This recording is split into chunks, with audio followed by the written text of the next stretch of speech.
Welcome back to the Bitcoin Brothers Australia podcast. We are at episode 9 and it has probably been the biggest week in Bitcoin since we've started. Welcome, Jai. Thanks, mate. Thanks for having me. Mate, what a week in Bitcoin. Yeah, it's been full on. It's been full on. Absolutely crazy. So the news tonight is that the Bitcoin Strategic Reserve is official. We have an executive order. We've spoken about it for so long on this podcast that it might come, that it might come, that it might come.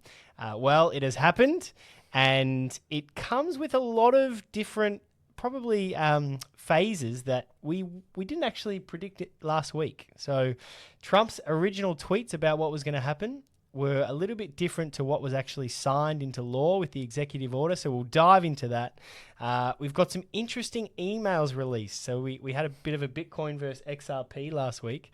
And this week, there has been some emails discovered from the SEC lawsuit that have made their way into the public. So very looking forward to getting your thoughts on those, Jai.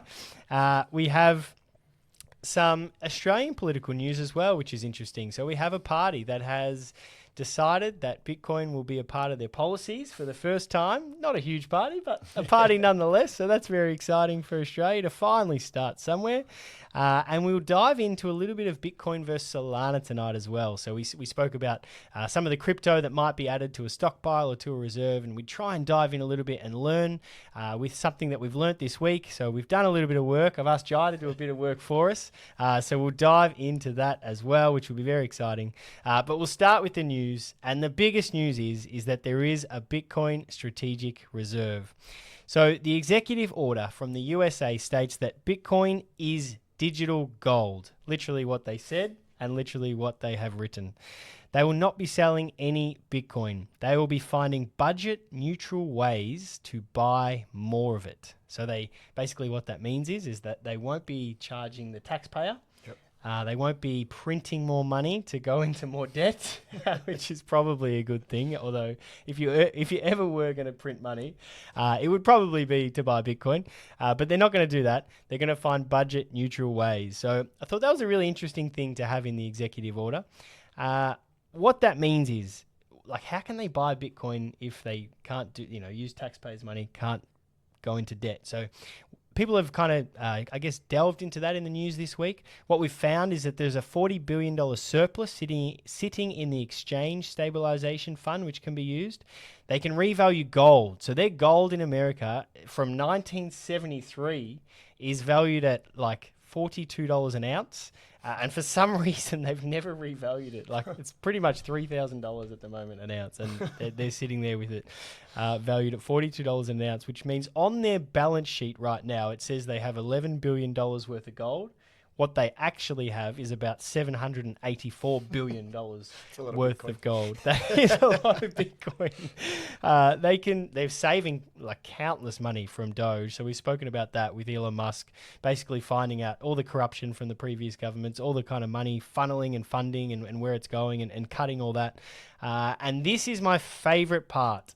So there is an opportunity for them to sell other coins. This is written into the executive order that they can sell other crypto coins to buy Bitcoin, which if you looked at what he said last week, you wouldn't have thought that would have been possible. So they're just a number of ways that we've found so far that have been in the news this week about how America are going to acquire Bitcoin. But the big news is that they will be buying Bitcoin, and they have started officially a Bitcoin Strategic Reserve. Does it get bigger than that? Does it? I don't know. That's pretty good.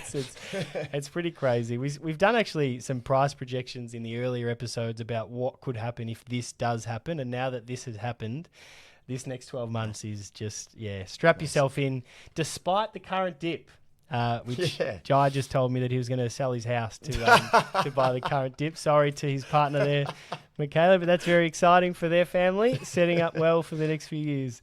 I love the wording in this executive order, Jai. So it actually says they shall find ways, basically. So when it says Howard Lutnick and Scott Bessent, they shall find ways to purchase Bitcoin for America. So it doesn't even say like they might buy Bitcoin for this reserve. No, it says they will be doing it. So So big, so exciting. We'll dive into that. They are also creating a digital asset stockpile. So they won't be buying anything that's not Bitcoin, but for all the XRP, Solana, Cardano, Ethereum that they already have, that they will seize off of basically anyone who does the wrong thing, or if they lose it in criminal organizations, things like that, and then the USA sees it in those kinds of things, well, then they'll create a stockpile. Now, they'll never purchase any of these things, but they will create a stockpile. But like I said, from that stockpile, literally written in the executive order, is that they will sell these things to buy Bitcoin, which is pretty wild because, like I said, from everything last week, and we're going to go through a bit of a timeline because crazy week of news, but they've separated the other coins. So, and we've been speaking about this from the start that, the other coins, kind of our view is that, I guess, gambling a little bit. Sometimes it'll pump up, sometimes you'll lose your money, but Bitcoin is your savings account. That is the perfect hard money that can't be manipulated, can't be controlled. Where a lot of these other things, as we research, we're finding out that they can be, and they are, which we found out with XRP last week. So really, really interesting. How did we get here? Jai? So we've got a tweet from Trump. Now, the Trump tweet says, "We are going to create a strategic reserve of XRP, of Cardano, of Solana." Right? That's his first tweet. And everyone's going, what? What do you mean? Like, why are we getting these things that can be controlled? Like, what happened to Bitcoin and what happened to Ethereum? Like, I thought Trump liked those two. And then there was a whole bunch of madness that happened over the next few days after that. So a week ago, we reported that this was happening and that there would be a strategic reserve. And then we spoke about how it didn't make sense. What happened next? The CEO of Ripple. So this is the company that are in charge, basically, that control XRP. So Brad Garlinghouse, he tweeted about how bad that Bitcoin maximalism was. Can't even say it. Bitcoin maximalism. So it just means basically that people who think and like Bitcoin only, that they think that's the number one. So proud to be in that category. He said that they're no good and that basically we should have all these other cryptos in this reserve. And that's what he presented to Trump. And I think that's after when Trump made that tweet. So this is interesting. The price of these assets just went flying up. So, I mean, they rose so much within 24-hour period before they then dumped again, which is very interesting. Then the next day, we had some whistleblowers. Now these were journalists. These are crypto journalists. So Laura Shin and Veronica Irwin, they reported on X that they found out that the only reason Ripple lobbied for Solana in the reserve was because they wanted XRP to seem more legitimate.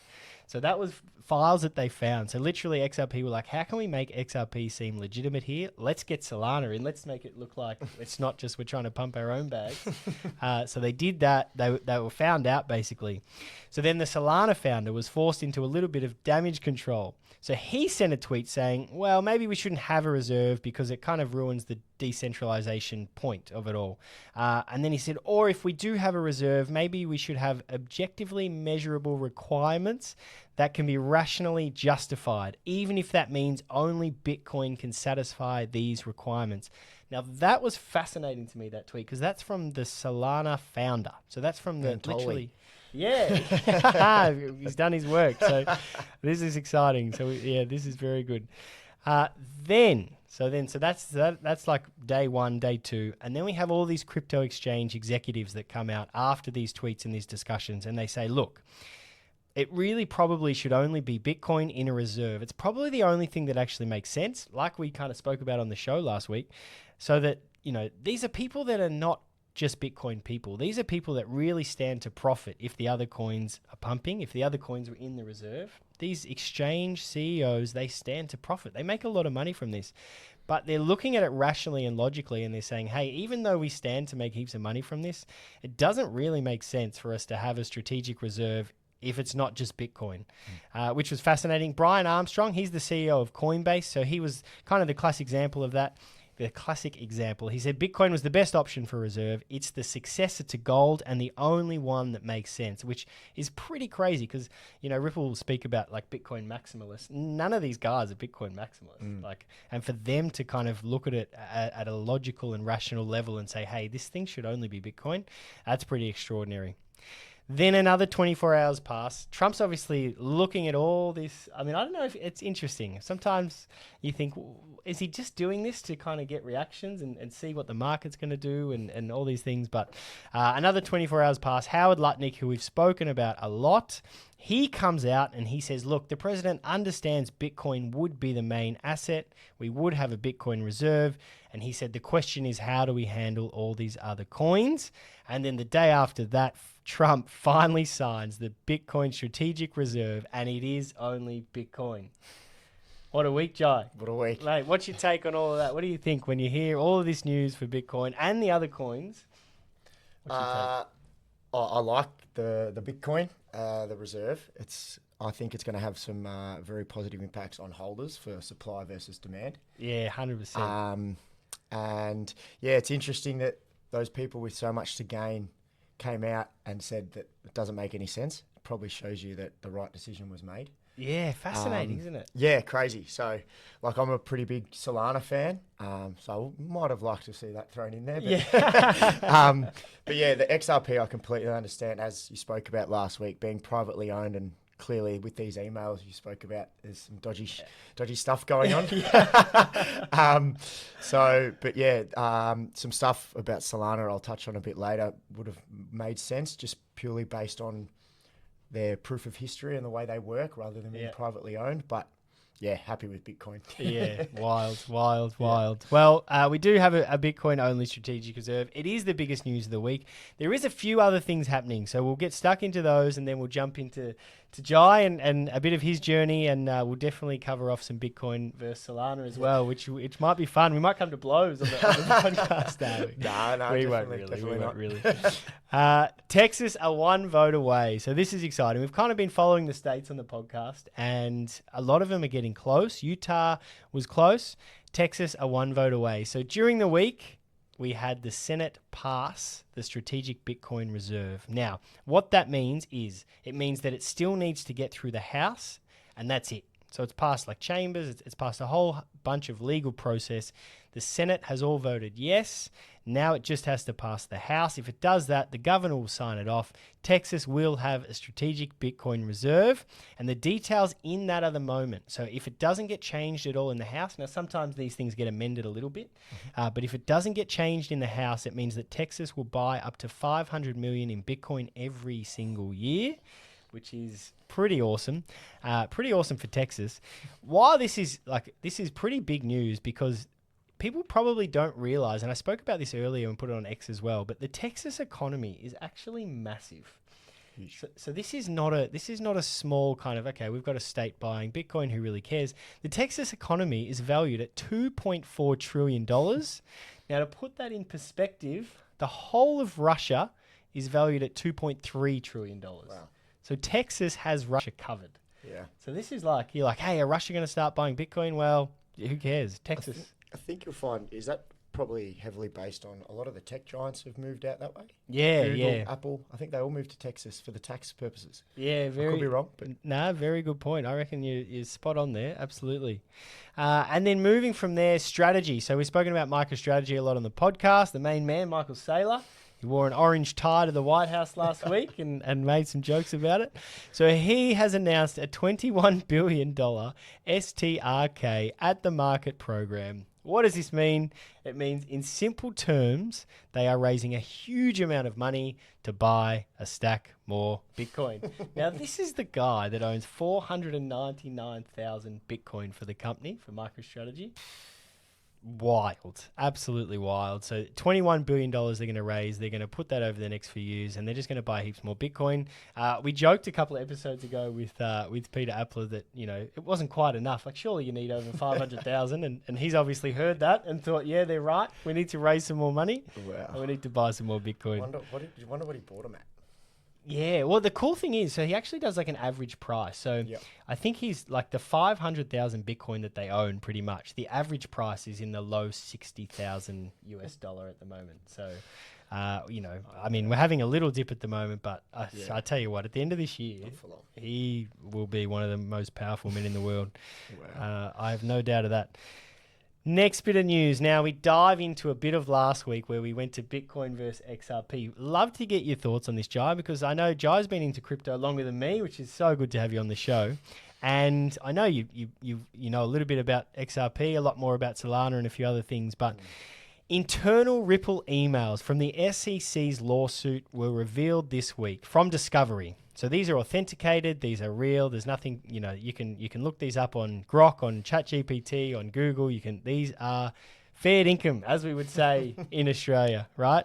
So now Ripple own XRP. We've spoken about that. The emails from from Ripple, I should say, not from XRP, reveal that in 2018, they came up with a strategy to announce that Bitcoin was controlled by China. So this is their play. So they launch XRP and they're like, how can we make XRP the number one crypto? We've got to get past, they actually mention Ethereum as well. They're like, we've got to get past Bitcoin. We've got to get past Ethereum. We've got to somehow get this XRP out there. We've got to promote it. And one of their plays in their emails is that they came up with a strategy to announce that basically China controlled Bitcoin. Now, if you've learnt anything over our last 9 weeks with us on this journey, you'll know that no one controls Bitcoin, that it is the one thing that is completely decentralized. But they tried, and they actually put out a bit of a PR campaign, and it actually worked a little bit. So hearing from people at the time, from 2018, that knew about Bitcoin, it was like, oh, is this really... Is this really a Chinese thing? Did China actually control all of this? Which is wild that they, yeah. So that got revealed this week. The emails reveal that they did this to boost XRP's image as they wanted to take over Bitcoin and Ethereum. So they actually said in the email, can we get someone, so this next part's a quote, on the record to publicly call out Bitcoin and Ethereum. So they were looking for people basically to try and, overtake Bitcoin and Ethereum and put that down. Now, this is really interesting to me. So I dug a little bit deeper after finding this out this week. So obviously we did a lot last week. So if you missed that and you want to find out more about XRP, go into that. I won't go over other things, but their records show that this is at a minimum, a conservative estimate that at least $5 to $20 million a year since they've started, since their inception, Ripple have spent to advertise XRP and basically try to convince people to buy it. Now that's what it seems when you're looking at the research. You're like, wow, this is what they've done. They just spent $50 million on a national crypto association organization which aims to help people better understand crypto, in quotation marks there, which really is just an XRP advertising campaign again, and a bit more like of a put Bitcoin down and put some others down. But they'll always preach that, like, hey, we've all got to work together. We should all be in this together. Like, he even did that after the crypto summit that they just had. We're all in this together. But then behind the scenes, they're not in this together. They're just sending emails. Yeah. How crazy is that? That is wild. So that was exposed this week. There's many high influential people who have seen these things this week, and they basically claim that, for anyone that does research, XRP is in huge trouble now because people will start to wake up to what the company is doing behind closed doors. So a lot of people still won't understand this, but at least if people are doing their research and finding out about the company behind it, then they can hopefully try and be warned. And yeah, I mean, we would stay clear. The other fascinating thing about this is that we spoke about XRP's price last week. So in 2018, you could have bought XRP at a high of $2.70 US a coin. So $2.70. At the time of this recording, XRP was like $2.04. So you could have held this asset for 7 years and lost almost 70 cents for every coin you bought. And actually, one of the funniest things about this is on another email that they released in Discovery this week was that they asked for guys to create graphs where they showed that XRP was going up over time. Wow. The problem is that it hasn't.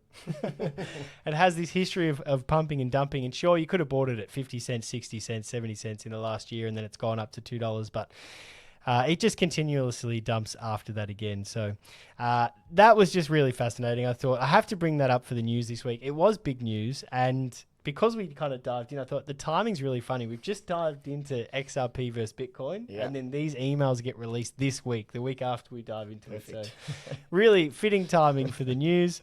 And the other thing that we had last week, which was one of our tweets of the week, was that Ripple don't buy any XRP, they just sell it. So, ask yourself why that is. So that's just our learnings for our viewers out there. If you want to do whatever you want to do, go for it, but do it with understanding the research behind it. Other news today, the stock market, Jai, lost 1.75 trillion in a day. Yeah. I don't even know what to say to that. Yeah, I saw it. That's genuinely wild in a day.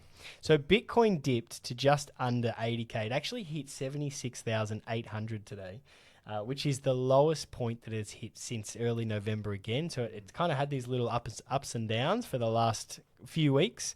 But if you feel nervous about it, the one thing we love about Bitcoin is that when you do look at the Bitcoin graph, it does go up over time. And every time. So have a look at last week's episode if you missed it. Don't be nervous about these dips. Jai and I, honestly, off air, we joke about like anything that we will do to this is an opportunity that, you just don't want to miss. So it's an incredible time in Bitcoin. You've seen the news, you know what's happening around the world, and then you get Bitcoin on sale.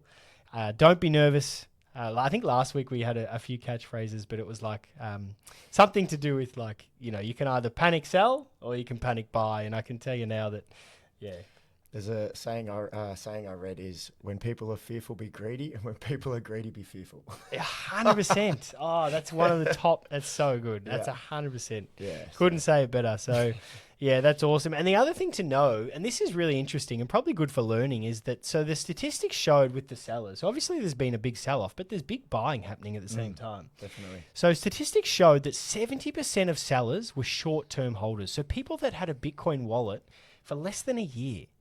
Which is fascinating to me because if you have held Bitcoin for longer than a year, it doesn't matter what price you bought at, you're in profit. Yeah, definitely. Literally, if you have held Bitcoin now for over a year and you haven't sold, you're in profit. Everyone. So it's like, hey, have conviction, do the work, do the research. Don't get like fearful and panic sell at a time when it's just so bullish. So you look at it like we're talking about a low today of 76 compared to what most people bought in at, long-term holders. Yeah, well, a us year included. 76 is, as you said, on sale, but it's still a lot higher than where we were. A year ago it was 40. Yeah, exactly. So it's like it's crashed, but it's still almost double in a year. Yeah. Like It's incredible. Yeah. Very incredible. And then history shows, so you have a look at the next step from here. So there was, there's people, we've been looking at little charts for fun together. And we actually, I think it was $95,000 and we were speaking about this guy who said, no, this thing's going to hit 76. Yeah. Which is wild, right? That it has. And you see the history and you see the charts. And the next step really, by the end of the year, if not way sooner, is that Bitcoin will be closer to 300,000 Australian dollars than it will be to, 150,000 Australian dollars. So this is, take your research with a grain of salt, do your own research as well. But boy, oh boy, it's exciting times. We come back home to Australia for this incredible news segment today. And the Australian Libertarian Party formally adds a Bitcoin reserve to its policy platform. So I don't know. I mean, I'm not sure how much power they will get, the Australian Libertarian, but we love it. Why not? Hey, if you're not into politics and you don't follow it that much, well, look, we've got an excuse to vote for a party now. Yeah, 100%. Why are you voting for the party? Well, they added Bitcoin reserve, so it's going to be good for us. It's going to be good for the country. So definitely. Yeah, gold. Brilliant. Can't be any worse than the other options. That's probably true as well. And then the last thing in the news this week was what lots of companies have come out and they've been speaking about a percentage of Bitcoin. Now, we've touched on this in a few episodes about, people who might give a bit of a clue into what percentage of their net worth would they put into Bitcoin. So BlackRock said that everyone should have at least 2% of their net worth in Bitcoin. So that was their kind of like, okay, you need to have at least 2%. Then you have other big companies that would come out and say, look, you got to have at least 10%, but don't have none. That's been the big catchphrase. It's like, hey, don't have none of this thing. Like, This is really important. Should be at least 10% of your net worth in this thing. Then you've got Howard Lutnick, who is in charge of purchasing Bitcoin. Now, his own company has 40% of their net worth in MicroStrategy, which is Bitcoin. That's really interesting. Then, literally yesterday, billionaire Ricardo Solanas reported. Now, he was on a podcast and reported in the news. He said that he now has 70% of his total net worth in Bitcoin. This is a pretty famous billionaire.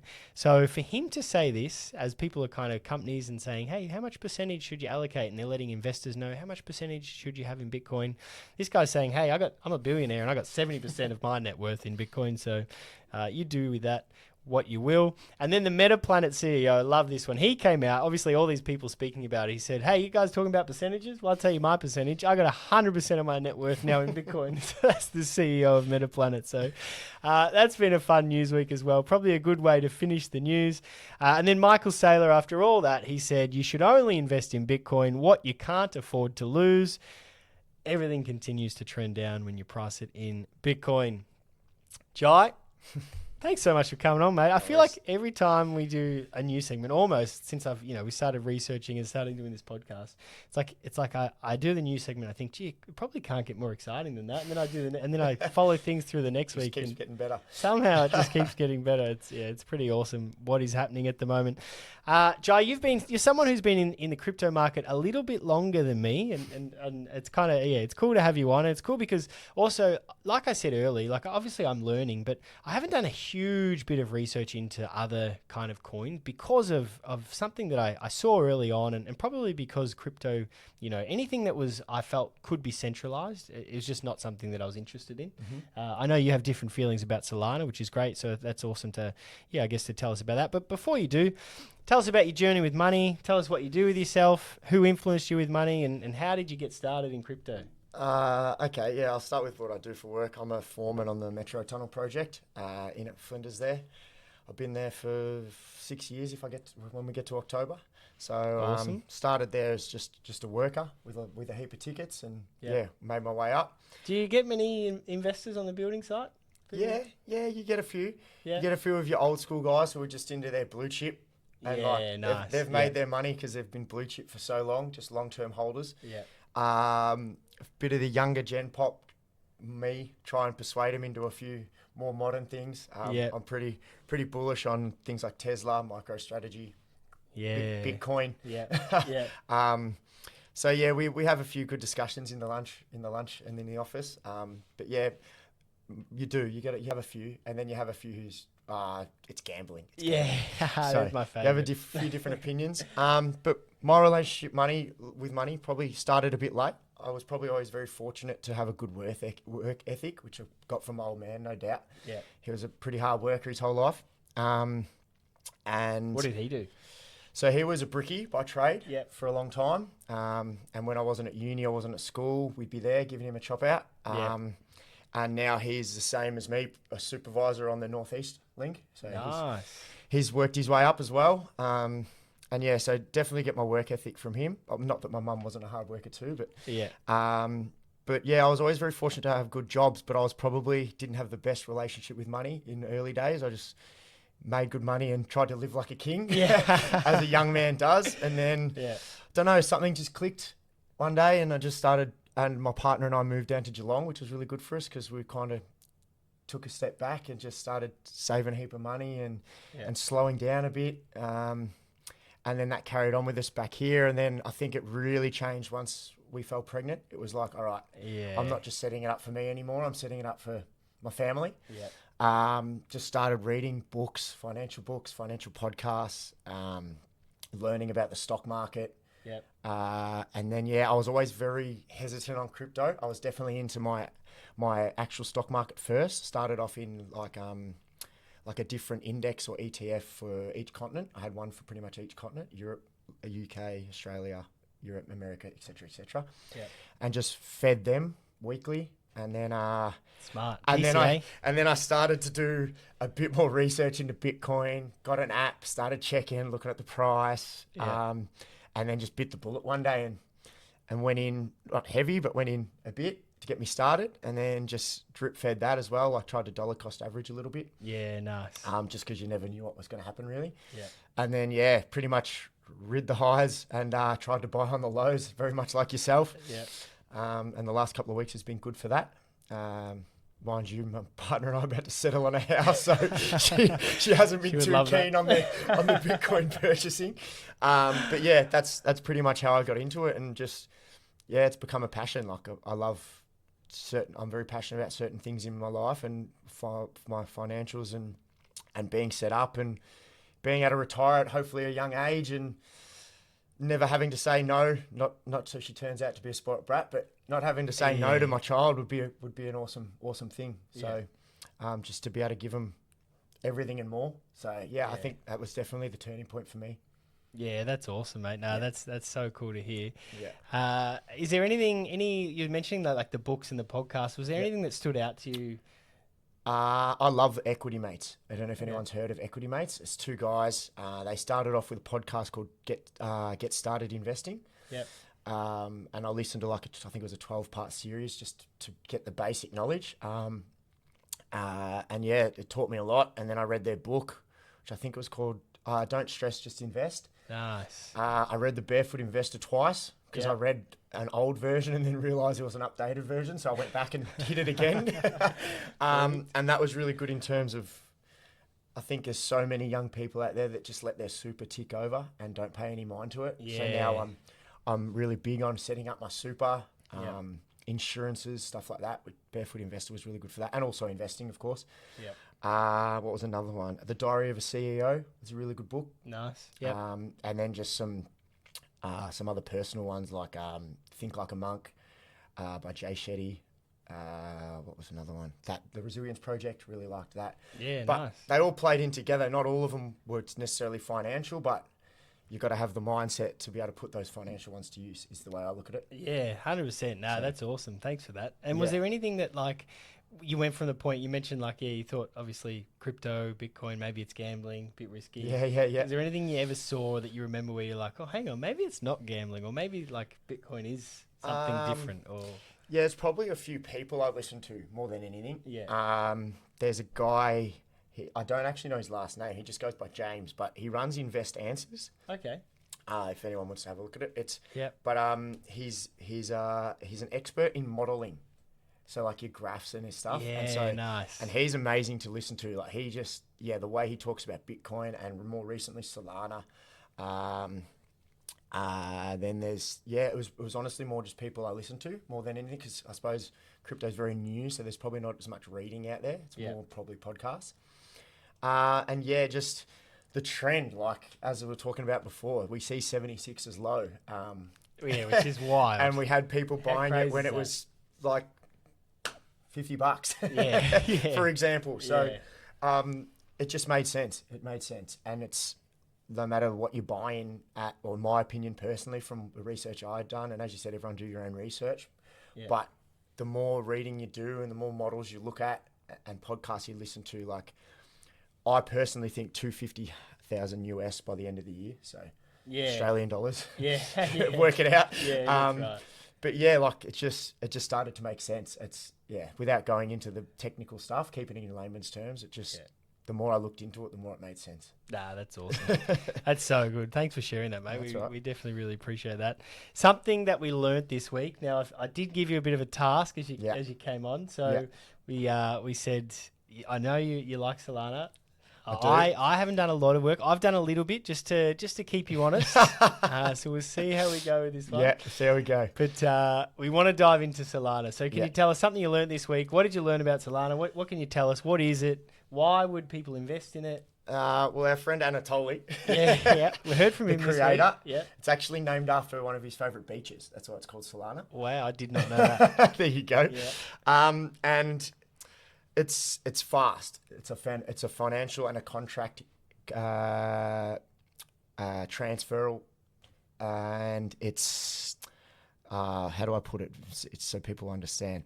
They say it works at about 400 milliseconds for a transfer. Yeah. Bitcoin's 10 minutes. Yeah. And Ethereum's 10 seconds. Yeah. So like it's fast and it's time stamped. So it's not a proof of stake and it's not a proof of work. I think Bitcoin's a proof of work because it's mined. Yep, that's correct. So with Solana, they're called validators, not miners. Yep. And everything's time stamped, which is very different to all your other coins. So like when there's it's the way I watched a good video today, and it's the best way to describe it is most of these coins, we'll say have layman's terms, mail come in if you're receiving mail from people. will have mail come in one at a time, and then they'll have to spend that time ordering it. Whereas Solana, everything comes in time-stamped, date, time that it was sent. Yep. And then, so it's all coming in order, on time, time-stamped. So I know that probably doesn't make sense to a lot of people. No, yeah. In terms of blockchain. Yeah. But yeah, as blocks are being fed in, they're all time-stamped, dated, and that's why it's such a fast system. Yeah. And so that's why there's countries out there using it. Apparently. Yeah. Well, it's interesting too, just to pause you there a little bit, but because Trump launched his own meme coin on Solana, Trump right? coin. That's what I It was I a heard. Solana alternative or something, was it? Okay, I thought something like I that? saw that. Yeah, I thought he used Solana to do it or something. And it I like was skyrocketed the first day it was in, and then it died absolutely. right off. Anyone that put money into it after the first day lost everything. It happens with every meme coin, by the way. So yeah. But yeah, no. So that was. I've tried to put that into as simple terms as I can because it's very technical. These blockchains and centralizations and decentralizations. So is that the biggest appeal? Is like it seems like it's a technology that's fast? Because XRP would say the same thing. They would say we're really fast technology. So is that like? And I think so. This Invest Answers guy James that I like to listen to, and I look at a fair bit of his stuff. He's big into his modeling, as I said. Yeah. And he modeled it working at a percentage of Ethereum because it was sitting at a certain percentile of Ethereum, and if it keeps growing to that percentile or goes higher, it's gonna be worth a fair bit. Yeah. Okay. So, because you can see what's happening with Ethereum, it's not as big, but it's gone up over time a fair bit. Yeah. So, but yeah, that's. I did a little bit of reading and a bit of research. I've tried to bring it back to layman's terms. It's a very technical. Yeah.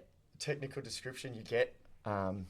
But yeah, I sometimes it's hard to put into words, but the research and stuff I do, I like Solana. But in saying that, we chatted about it off air. Yeah. I've actually dumped all my Solana into Bitcoin over the past couple of weeks. Love it. Smart man. Because my opinion was that I don't think I'll ever get Bitcoin at this price again. Yeah. And Solana, well, it'll forever be a fair bit cheaper to buy back into than Solana.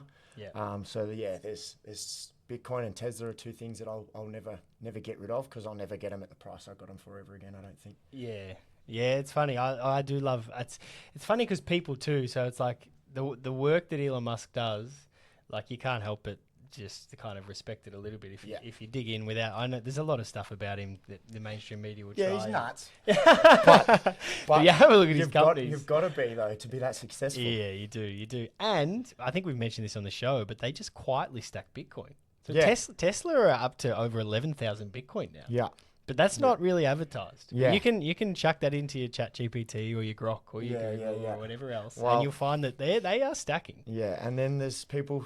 It's funny, like people that I tell I'm very bullish on Tesla are like, oh nah, like, and like the cars are such a small percentage of what that company does. Yeah, and like I was watching videos crazy. of like self-driving cars with him like creating Tesla self-driving cars. Yeah, and then he's got Tesla Energy as well, and I think Adelaide actually have one of his power like power supplies that he's created. So if there was a power outage, it's got all this power storage and it's meant to kick in like a crazy quick time. Yeah. There's just so much, like without going into it too heavily. Yeah. I probably know a lot more about that than I do Solana. So yeah. I love my Tesla. Nah, that's good. Look, I tell you, if I wasn't trying to pump up Bitcoin, I definitely would have time for Tesla as well. Yeah, 100%. Research I've done on that as well is not bad at all. Yeah. So it's interesting because you talked about proof of history for Solana. So I've just my little bit of research here says it says that Solana use both. So it says that they're kind of a unique one, if you like, because they use proof of history, but they also use proof of stake. Yeah. So that's the interesting one for me. That's probably my hesitation because we've spoken about this before in terms of centralization and decentralization, but yeah, the proof of stake being where it's like basically the more you have, the more control you have. Yes. Yeah. So that's my that's my hesitation. And the other hesitation that I have, just to be transparent here with Solana, is that the tokens actually seem to increase over time. Did you know that? No, I didn't know that. Yeah, so Bitcoin is capped at 21 million. So obviously that's what makes Bitcoin so scarce and valuable. And that's why, the classic saying, it's going up forever, Laura, because it's like the more that people purchase it, you can't create more of it. So it's like when the more people realize, like, hey, this is an incredible store of value.